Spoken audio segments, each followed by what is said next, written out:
Hi, welcome back to Quake Clinic. How are you today? Good, good. Come on in, get comfortable. It's good to see you. So you're here for a skin examination today, is that correct? Yeah? Okay. And have you had any other issues lately or just since the last time I saw you? Oh, you've got a bit of a rash. And where is that located? Behind the ears and knees. Okay. And did that start at the same time in both locations? Doing some yard work. God, I hate when that happens. I'm sorry. Okay. And how long has this been going on? Just a couple days now. Has it been increasing in intensity? Yes. Okay.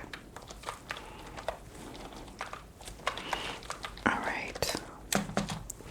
Any other issues that you've been having recently? Or I know that's probably what's on your mind. So if you think of anything as we progress through the examination, just let me know. Okay. Great. All right. Well, we're going to just do a very thorough check of everything, all your skin, okay? So you can just stay comfortable. I know it's a little awkward to have someone very meticulously checking out your body, but I'm just going to be looking for the health of your skin to see, make sure that there's nothing, no strange spots, freckles, moles, anything that looks like it potentially could be cancerous or causing any long-term issues. And if we do see any problems, even just acne, enlarged pores, anything that might be bothering you, I will give you the option to partake in any sort of creams, medicines, or facial washes or cleansers that I think might be helpful. All of those things are completely optional to you though. Okay, so don't take my suggestions as a need. It's completely based on your comfort level. Okay, all right. So we'll get started. This is your 2019 annual skin exam. Okay. And I'm going to be using a pretty high-powered flashlight. Is that okay with you? Okay. Just going to be checking here. Start with your face to get the less comfortable part out of the way. Okay.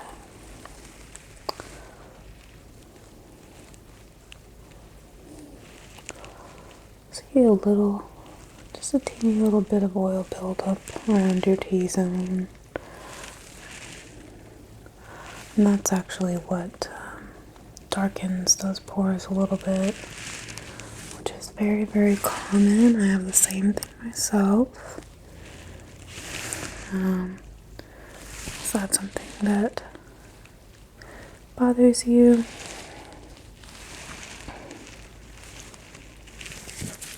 Okay. All right. Yeah, so there is a gel called Differin, which you can get over the counter at a drugstore. Usually it's just in the aisles with all the other sort of acne skincare products. And that gel is a retinol cream. You can apply that on the areas where you have those enlarged pores, and it also helps with fine lines, wrinkles. It's sort of an anti-aging kind of product as well. And if you have more sensitive skin, which, do you have sensitive skin? Some places, okay. I would only recommend using it like every other night, maybe only 3 nights a week, something like that, when you're starting. And it can actually take a number of months to get to the point where you can use it every day or every other day consistently. And I would start off just by using it in those areas where you're having trouble or where it's bothering you.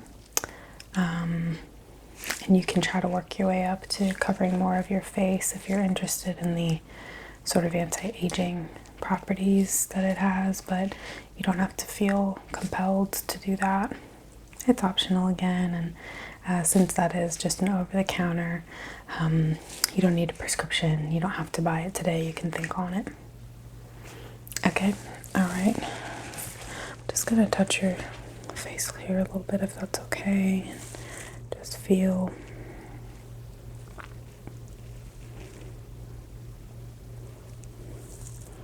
Your skin seems to have really good elasticity.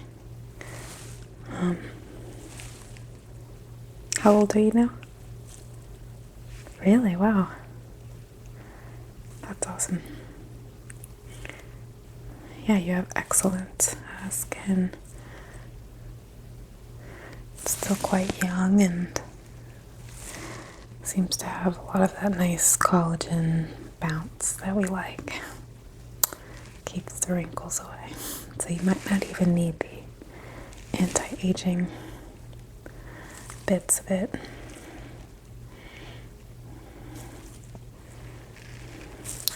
Okay, and did you say that this rash is behind both of your ears? I'm just going to take a peek now.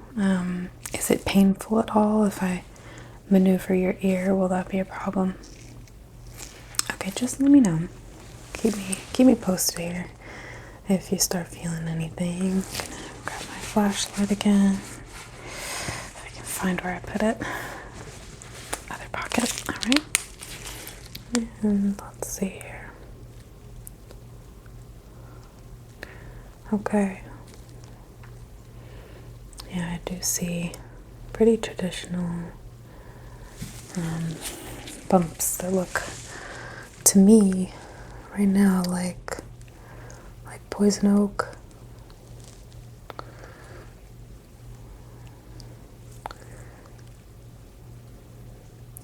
And you know, it's interesting because some people can be allergic to one and not the other, or some people are actually naturally immune to all of the options: poison ivy, oak, poison sumac. I know they're lucky, right? I'm allergic as well. Okay, so yeah, that does look like you've certainly picked something up. You probably was while you were doing yard work. There's a chance that the oils may have gotten onto your hands, and then you just might have touched, or if something swiped your neck, or more, usually probably more behind your knee area would be where you probably made contact, other than your hands. But the good thing is poison oak is not contagious from person to person. You can't pass it. So if you have kids or partner, friends, anyone who has come in contact with your body or might in the upcoming days, until it does take quite a while to relieve itself, unfortunately, but you're not going to spread it to anyone. So I'm just going to note here that I believe you have poison oak behind both ears, and it's about let me see,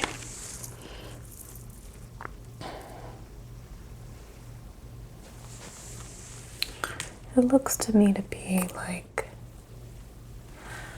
about 1 inch to 2 inches of a track, and not very wide though. It's just kind of a thin band, which does happen. Okay, so you might have just touched with your finger or something. Using yard gloves is helpful. Doesn't always, save you 100% of the way, but investing in some good yard gloves can be really helpful. And also, I know it's hot, so people don't want to wear longer clothing, but if you can wear some knee-high socks or pants like track pants, stretchy pants, anything that's covering your full leg, that would be really helpful. There are probably nowadays some wicking, like dry fit kind of things that you can get for upper and lower body that would cover all of the potential skin openings for not just rashes, but also insects and thorns and other things that might bother you. Okay.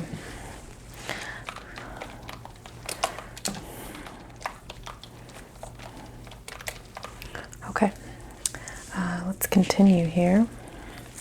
I'm just going to take these off for a minute and use my little magnifying lens to check out.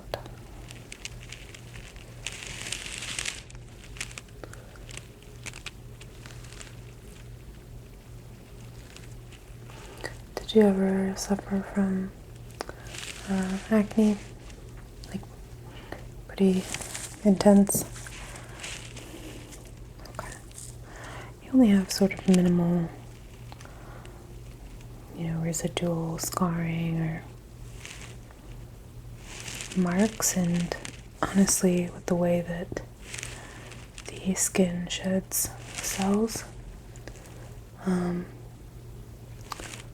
there's a good chance that you won't even notice those within a couple of years.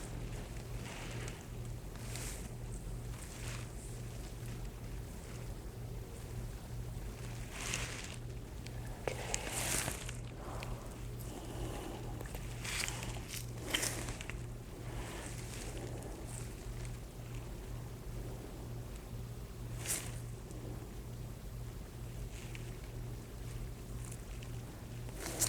Any tenderness in the skin in your face? It does look a little dry through here. Is that pretty typical? Okay. Do you moisturize? Okay. There's actually a product, I'm not trying to get you to spend money, but just giving you your options. You can buy it online sometimes. Usually, though, the safest bet is to buy it in a dermatologist's office, even if it's not this one, because sometimes people make knockoffs of the product and the packaging looks exactly the same, and it's very unsafe. So it's called Elta, ELTA MD, and they make all kinds of facial moisturizers that they have a UV, they're also sunscreen. So they have a UV clear and they have a tinted if you prefer something with a little bit of a tint to it. And they are incredible moisturizers. They're non-acne causing, and they provide adequate sun protection. So it's a really easy way to get your sunscreen on your face at least. I know most people don't fully lather their bodies in sunscreen, as is, I guess, generally seen as being what we should do. And nowadays there's a lot of issues with sunscreens actually potentially not being that healthy for you, depending on what's in them, because the skin does absorb what you put on it, whether it's a fragrance or a lotion, etc. So these are very safe products, and I would recommend, it's just for like the face and neck. It's not something I would put all over your body. But it's an easy thing after you wash your face in the morning or get out of the shower. Just put a pump into your hand and just rub it all over your face and you're good to go. Yeah, so we do sell that here if you wanted to pick any up on your way out. If if not, that's totally fine too, no judgment. Just wanted to give you the option, okay? It'll definitely help with some of this dryness, and also potentially with any breakouts that you might see around the ear, because washing the skin is important, but moisturizing is just as important for maintaining skin health. A lot of people don't know that.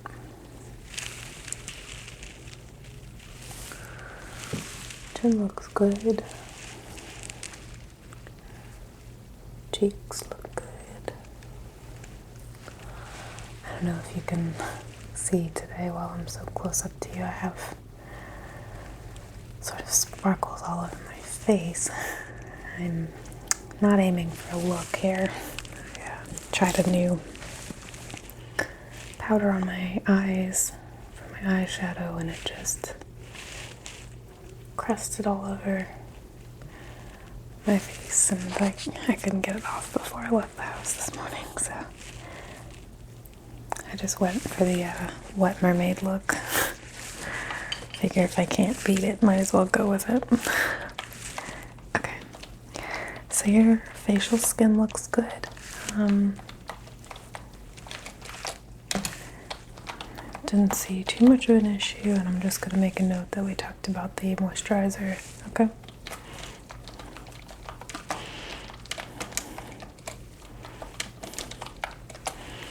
Yeah, I use the UV clear myself. I don't like the tint for me personally, just because I don't wear a lot of makeup, so I just don't feel like having a tinted moisturizer. I feel like I would look a little out of place when I'm not blending it with anything else. Yeah, but some people look really, really good with the tint. Even if they don't wear makeup, I'm very fair, so it sticks out. Yeah. Okay. Have you had any issues with your scalp? Okay.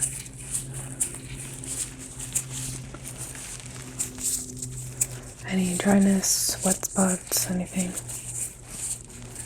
Okay, good. I don't feel anything abnormal. I'm gonna use my flashlight to check for any. I keep losing this dang thing. To check for any freckles around your hairline. Okay.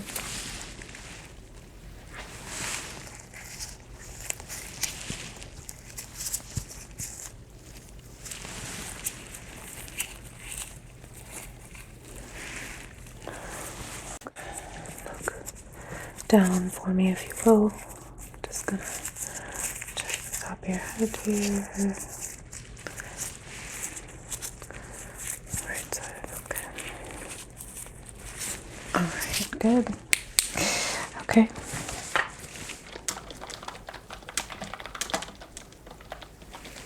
Scalp looks clean. Okay, we're gonna move now into your neck area here. Just gonna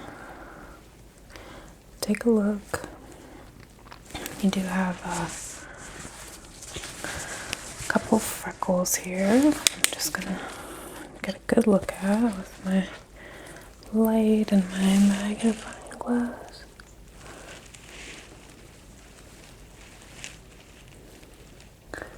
That just look nice and symmetrical. Not worried about that. I'm just gonna shine my light across your chest here, and take your arm. Okay, and spread your fingers for me. Good, flip your palm. Good, okay, other side.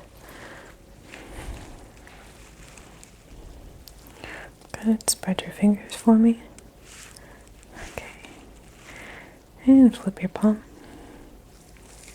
Good, okay, you can relax. I'm gonna look now at your chest. Can you put your arms up for me?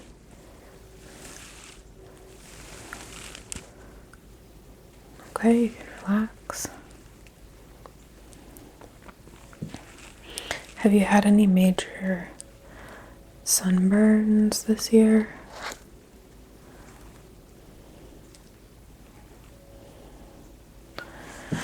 Okay, I'm just gonna look at your legs here.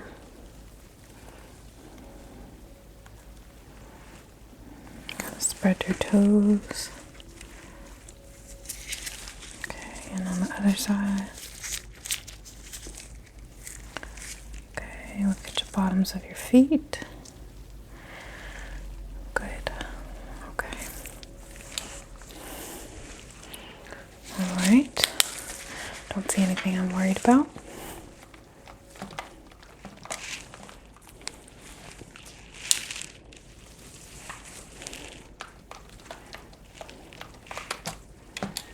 Okay, so now that we've got that out of the way, you're saying that you use the tanning bed sometimes? Okay. Well, I definitely don't want to tell you how to live your life, but as a dermatologist, I have to preach just a little bit, because tanning beds are incredibly dangerous, and I just feel obligated whenever I hear someone's using one, not to shame you, but just to give you all of your knowledge. Same with anything else. I just want people to be educated and be making the decision that they're comfortable with, even if that is the decision to still tan. I think that not enough education is spread about how dangerous that is, and how just sun exposure, unnecessary sun exposure, but especially in the tanning bed, can just be a big bummer if it ends up giving you cancer. So I do have a couple flyers here. One of them is, the dangers of tanning flyer, which, as it says, we can just talk over it really quickly. All tanning is dangerous, whether that's from the sun or tanning beds. Just any intentional exposure like that. These are carcinogenic, which means that they cause cancer. And that's the UV rays that are doing that to us. So this kind of just goes over all of the different information about that. It talks about getting vitamin D from tanning, indoor tanning, the fact that skin cancer can be cured. It can also be fatal sometimes, and we are developing better ways to detect and treat and prevent skin cancer, but it's better just not to risk it in the first place, especially since even if you remove the cancer or able to defeat it, you can still end up having some serious consequences to your skin, and how you look. It's also very aging to tan, and then there's a little chart here I just wanted to go over with you really quick, that says find your skin type. It says anyone can get skin cancer, and people with skin types 1, 2, and 3 have the greatest risk of sun damage and skin cancer. So type 1 is pale white skin, which always burns, may freckle, but never tans. Type 2 is fair skin with light colored eyes, which may have freckles, burns easily and tans just a little. Type 3 is what they call average white, which burns somewhat, tans gradually from light to light brown. Type 4 is beige or light brown skin. Hair and the eyes are usually brown as well. Burns just a little, but always tans to fairly brown. Type 5 is moderate brown skin, usually of African or West Indian descent, rarely burns and tans profusely to dark. And then type 6 is dark brown or black, never burns, and also tans profusely to dark. So as you can see, you have a greater chance to burn the more pale that your skin is, but that doesn't mean that you're not at risk for skin cancer as a darker person. Does that make sense? Okay. And then they give some tips to avoid sun damage, which include planning your outdoor activities around the hours of 10 and 4, so trying not to be in the direct heavy sunlight between 10 and 4. Wearing protective clothing, which we were also talking about a little bit for your yard work. Not only is it helpful for keeping away rashes and insects and other injuries, it also keeps you protected from the sun's rays. Wearing sunglasses with 100% UV protection.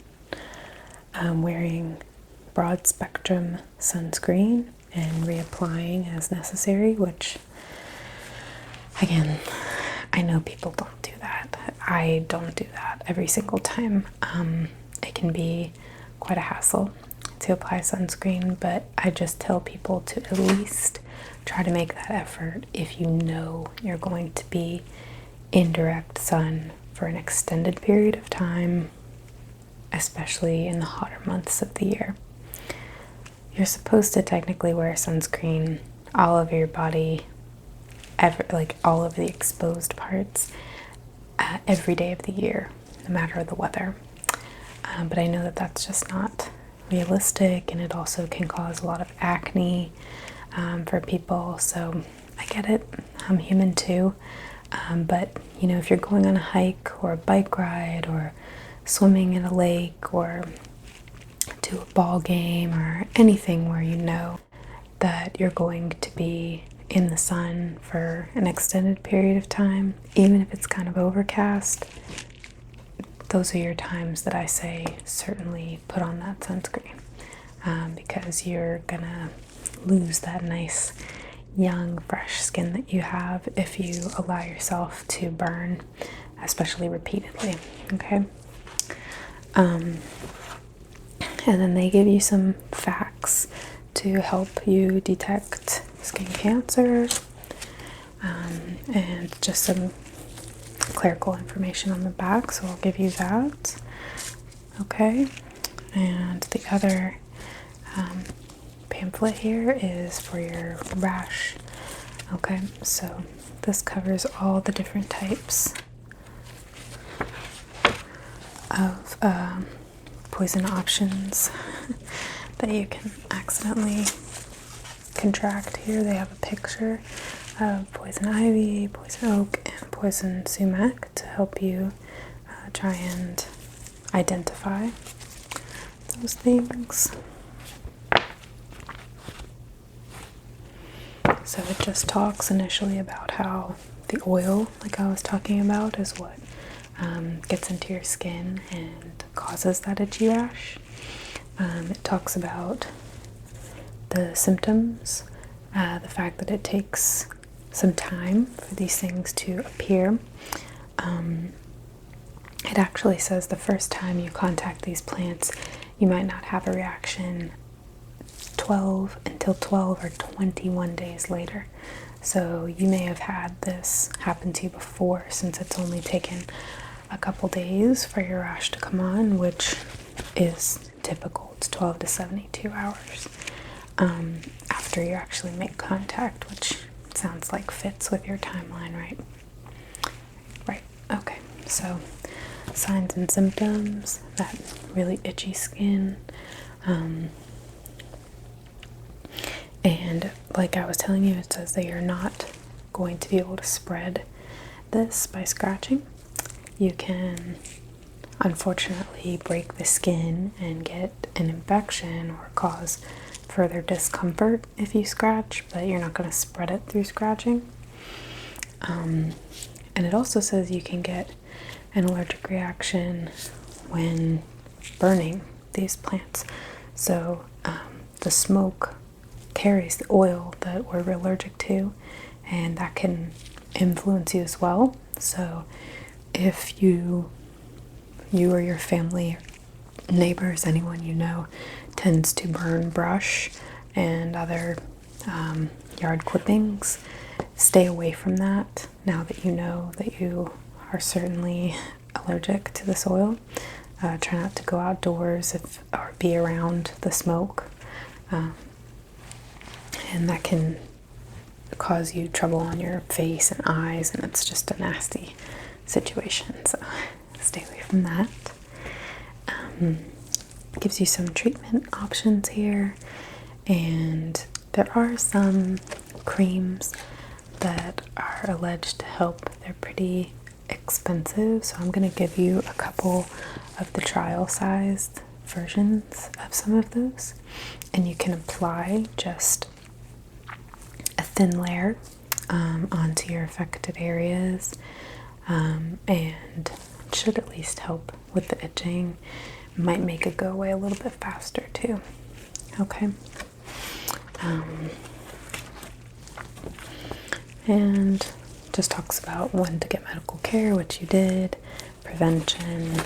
There are a couple of kind of graphic pictures, I'll give this to you, in there just to show what it looks like. Not that you don't know now that you have it, but just for future reference if you're ever wondering what is going on. Okay.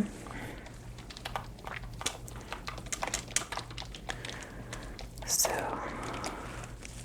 sorry to be a little preachy, but I hope that the information might be helpful at least. Okay. So let's see. We've gone over the basic check and the rash and tanning. We've talked about a few products. Have you been having any other issues that you kind of want me to look into? Okay. Around your forehead. Just gonna move. Okay. You get kind of a tightness. When does that happen typically?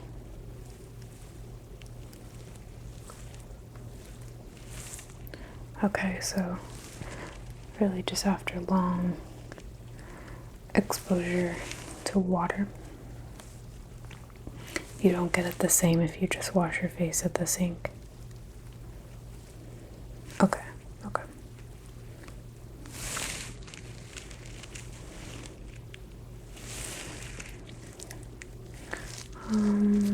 I have a product here. Here it is. And I can rub this in and see if that might relieve some of the sensation. This just happens on your forehead. Chin a little bit too. Okay, I'm gonna leave the chin as it is for right now so that we have kind of a control. We'll give that a few minutes and see if it feels better than the tightness in your chin, okay? Okay, and then also you were saying you're worried about some dark circles. Can I take a look? Okay. Let me get my glasses here too.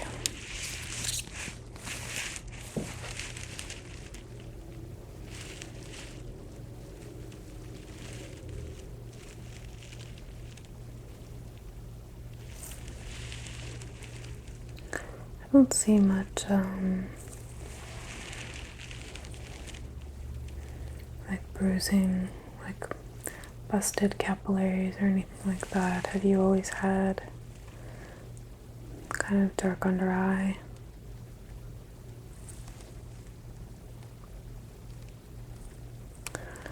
often this is a hereditary thing.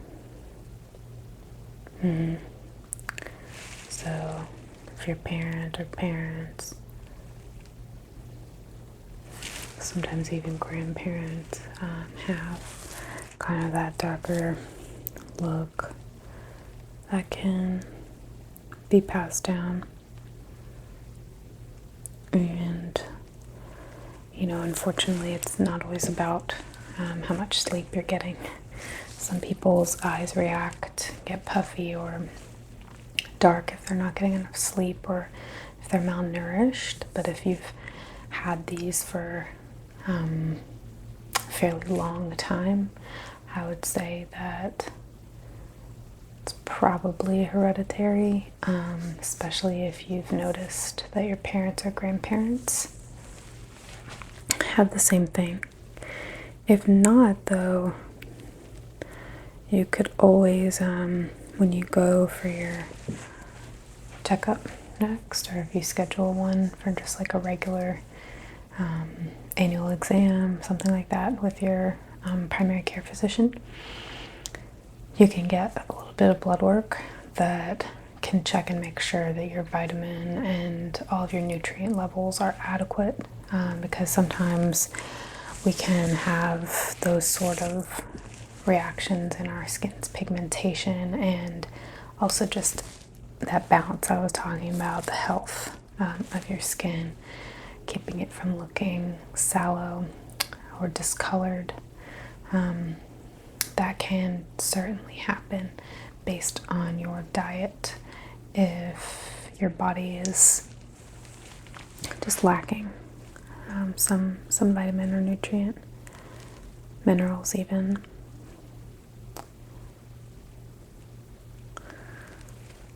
Yeah, in terms of like fixing or changing that, I wouldn't really recommend any of those creams that allege that they change your color, your skin color. I think those are very toxic and just unhealthy, and mentally and physically unhealthy.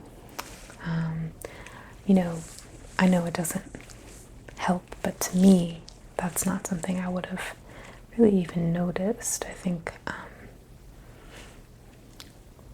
other people probably absorb you as the whole you, and you might be a little more fixated on that because it bothers you. But your happiness is definitely what's most important. Just so you know, from an outside perspective, I don't look at you and think, oh man, those are really dark under eyes. But if you do want to do something about it, I think your best bet, aside from checking to see if there's anything nutritionally speaking that can be done, and making sure you're getting enough water and enough sleep, makeup is really the only thing I know of that can help. Concealers and things like that, and all kinds of people wear makeup. It's not shameful or sinful to feel good about yourself. So I know that they do make some products that you can just sort of blend in, and you wouldn't have to wear a whole face of makeup if you didn't want to. You could just sort of cover this area and make it blend in, look natural with the rest of your skin tone if that's something that bothers you. Could be something you just do on special days, if you have a presentation, interview, meeting someone, anything that you just want to not be worried about that. I understand that completely. Yeah. Okay. How's that forehead feeling? Good? It looks good. It's certainly not dry anymore. Let me give you some of that as well. That was just a heavy moisturizer. Okay, I'll give you a sample. Let's see here.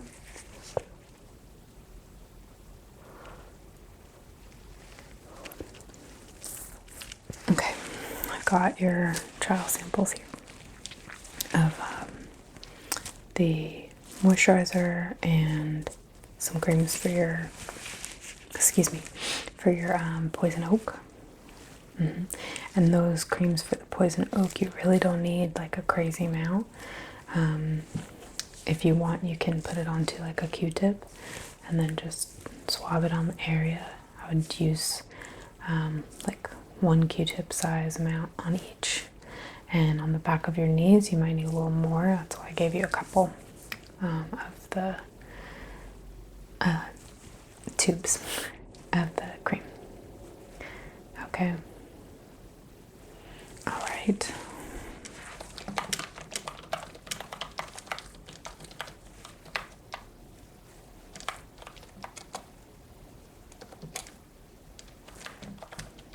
Okay. And if you do need, you can always try the eloASMR moisturizer that we talked about. But if it's not enough, or if you don't want to try that moisturizer, have you heard of the brand Cetaphil? Yeah, it's Cetaphil. They're just at the drugstore, in the grocery store too. It's all over the counter, and they have excellent products that are non-acne causing. Great moisturizers, great foaming cleansers, face wash. Yeah, highly recommend that brand for anyone who's just not wanting to pay the bigger price or just wants the ease of being able to buy it whenever down the road. Yeah, I think it's even carried at like big box stores as well. Okay. So you can always give that a try, and I would just, if you sit in the shower for a while or in the bathtub, make sure you moisturize really well. And, or if you go swimming in the ocean or in a pool, moisturize afterwards. And I wouldn't neglect your arms and legs, even if they don't bother you very much. You know, they can still get to looking a little ashen if you don't moisturize, and it's just a good thing to keep your skin hydrated. It's healthy for it. It helps it, sustain all the weather and elements. Okay. Does make you look nice and glowy too. Okay. I'm not seeing anything else on my chart that we really need to go over. You didn't have any issues really last time that we saw each other, so I don't really have anything I need to check back on from your previous appointment. You still look great. You look healthy. I'm not concerned about any of your freckles, moles, birthmarks. I don't see anything crazy. That poison oak, like I said, it could take some time to clear up, but that is what it is. You're not going to spread it to yourself or anyone else. It can take some time to develop and display symptoms. So if you get another patch of it anywhere, just treat it with that same cream. It is not something new unless you've gone out and gotten more, which hopefully now you'll, prevent it in the future. Okay. Is there anything else that I could help you with? Okay. Well, feel free to call anytime if you have any questions, since we've done your annual for this year and I know how everything's looking. We can solve most things over the phone, so you don't have to come in for a whole appointment if you don't have the time or don't want to. But if you do have any issues, need anything to get checked, definitely you can also make an appointment and swing by. I think your coverage allows for as many appointments in a year as you need, so don't worry for that. Okay. Well, like I said, you look great and got nothing to worry about. So just maintain that safe sun habits if you can. Try to cut out the tanning in the tanning bed, especially if you can. They have great products now for like home tanning and stuff. I still don't really kind of champion putting a lot of products on your skin because, like I said, they do seep in and might have unintended consequences in the future. But I still think that doing a spray tan or an at-home cream, or I know like the KKW Beauty came out with a full body coverage kind of bronzer and stuff like that. Those are always your better bets than using a tanning bed or going outside and potentially getting a burn that way as well.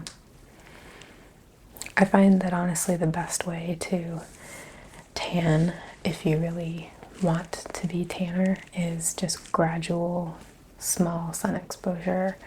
Like get outside once a day during non-peak hours, go for a walk in the morning or in the evening, take a bike ride, anything outside of that really hot window from 10 to 4. But make sure you put sunscreen on your face at least, if you can't put it on your full body or wherever is exposed. And just do an activity outside for 15 to 30 minutes a day. I guarantee you that within a matter of months you'll look more tan, and it'll be a lot healthier to do it that gradual way than to intentionally try to get an hour's worth of sun in or something. Okay. All right.